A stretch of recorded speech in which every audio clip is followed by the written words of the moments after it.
We're back! So it has occurred to me that this whole COVID-19 thing is giving homeschool a terrible name.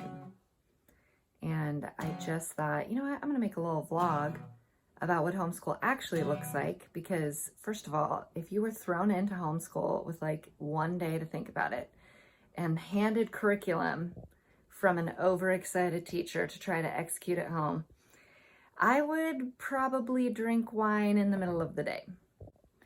So I wanted to give you an alternative perspective because I've become a huge advocate for homeschool. We're 4 weeks out of finishing up year 2 at home. My daughter is 8 and she's finishing 2nd grade.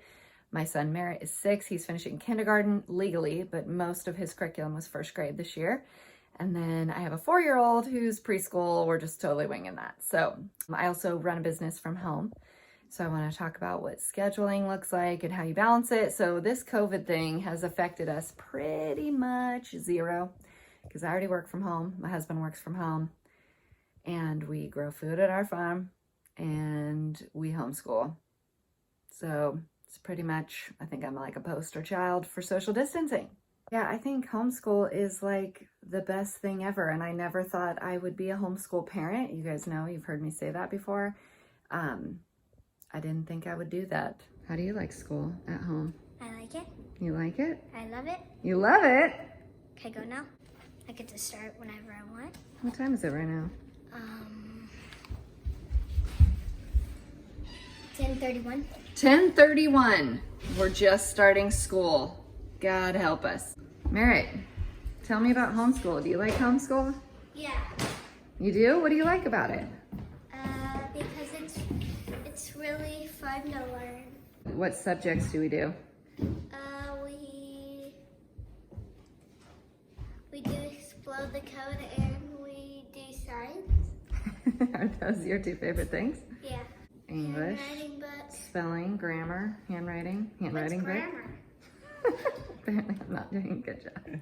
Right now we're reading I Heard Good News Today, which is missionary stories. And this book, which I highly recommend, The Action Bible. It's a comic book version of the Bible. It's really pretty. But I love the Action Bible. It's my favorite part of the day. You love it? It's very accurate. See? It's like can be graphic, but it's very good. But if someone's killing someone, then it shows it. If someone's killing someone, then it shows it. And do people die in the Bible often? Yes. Yes, they do. For history, we do Story of the World. This is great. It gives you geography stuff. It gives you review questions for what you're reading about. And then it gives you projects, cooking, craft projects, action projects. There's even like theater stuff, which I like. Cooking project. Make chicken and peanut sauce. I happen to hate anything in peanut sauce, so we didn't do that one, did we? We did not. And then we have math by grade level. Yeah. Peanut sauce sounds weird. It is weird. So yes, Alpha, this is Merritt's, this is Cadence's, it's by grade level. And yes, these are the workbooks. So you just rip out these little sheets. There's a DVD that I play for the kids because I can't teach math. I don't know how to do math, right? And then this is our core curriculum, Sunlight. This is science, English, grammar. We're actually going a different direction next year. Like copywork. But it's broken down by weeks of the year. There's 36 weeks. We're on week 33. Woo-woo! So this is what it looks like. It breaks down all of your different things you have to do for the day, and you just write the date on the assignment, and then it explains the assignment in detail. And here's what's even better, you guys. Oops. Oh, see this like highlighted in pink? You literally just read that out loud. That's how you teach a lesson, is they tell you exactly what to say. They explain it to you, but then they say, just say this. Today, let's start with a game. I'm gonna begin to tell you adjectives and descriptive phrases, blah, blah, blah, blah, blah. Ideally, our schedule starts at 10:30 in the morning.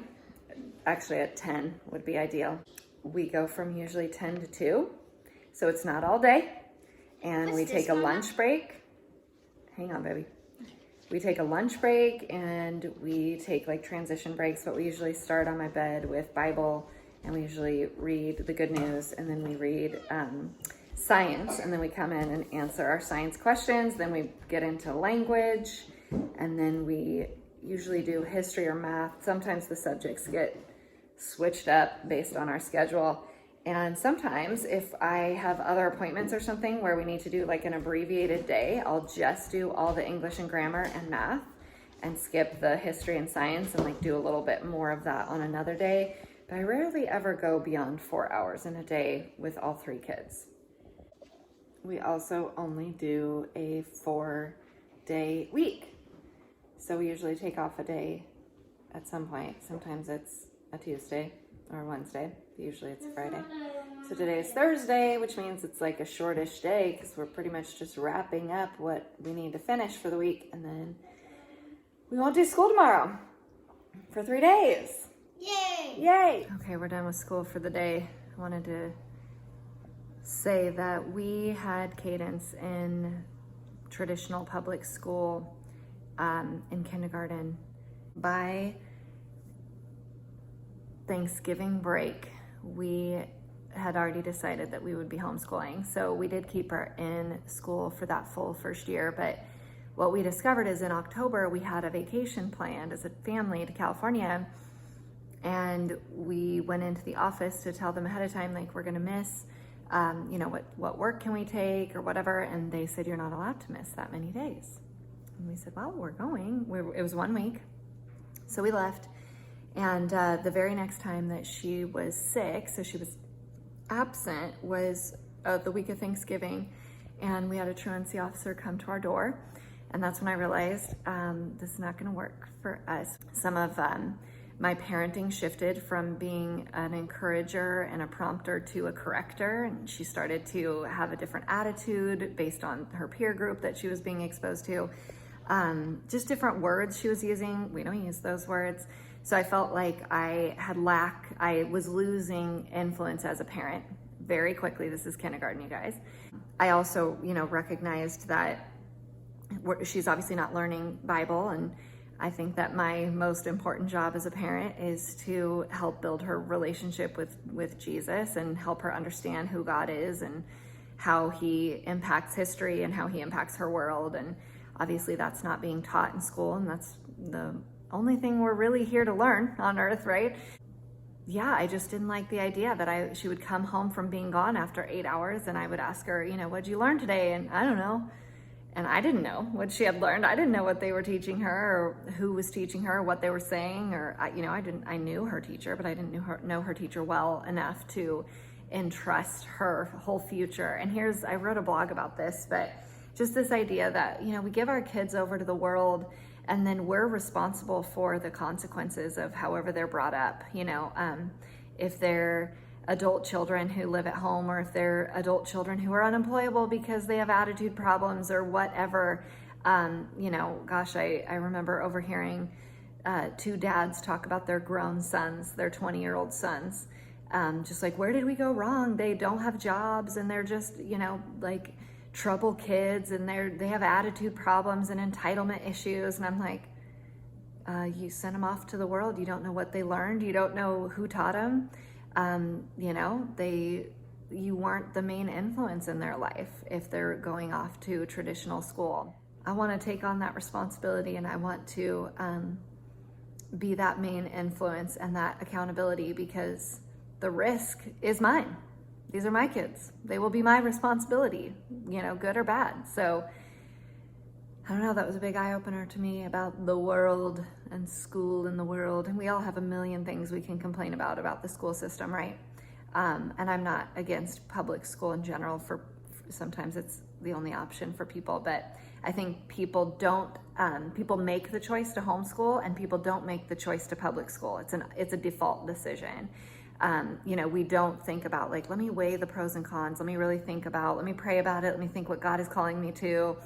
We just go, oh, everybody does public school. That's our decision. We're going to do it. It's a default. And so I challenge you to not default to that decision and to really think it over, because I did not think I could. I did not have a desire to. And here I am. I actually really enjoy it. gives us so much more opportunity and choice, and I get to work with my individual kid. Like I said, Merritt is in kindergarten legally, but he finished math, language is primarily his reading, everything's at first grade level. So we just moved up and did first grade curriculum. And you can't do that in public school. You can't move with the kid. So I love it. Look into it.